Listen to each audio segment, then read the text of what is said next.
I grew up as an entrepreneur. My dad sold power wash equipment stuff. I worked in his business for years before I started my own business, and I started when I was a senior in high school.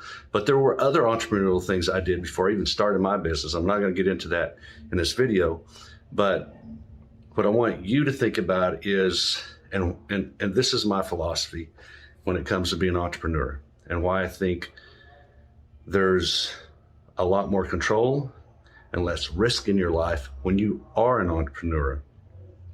Many of you aren't used to doing this. You're not used to having all this control and having all these things that flow around, managing, and even if you don't manage employees, you're not gonna, but just managing all the different things that come in and managing multiple customers. And it can seem very overwhelming. Either you're good at sales or you're good at being a technician, usually one or the other. I'm better at being a technician and managing all the how to do things, though some might say I'm good at sales. I could be, I may be. But so a lot of you get into it, you think about, you want to know all these technical things and you want to know how to get the customers and how do I get out there and get going?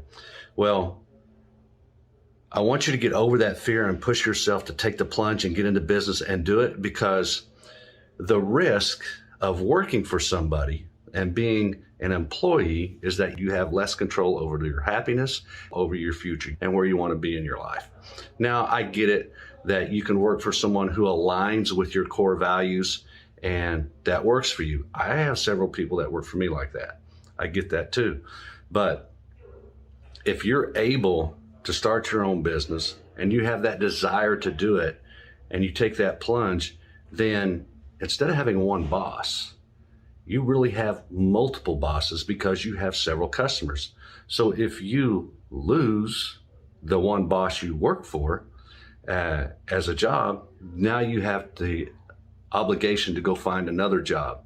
And if it takes time, or if you can't find it, or you end up somewhere where you really don't like, that's a problem.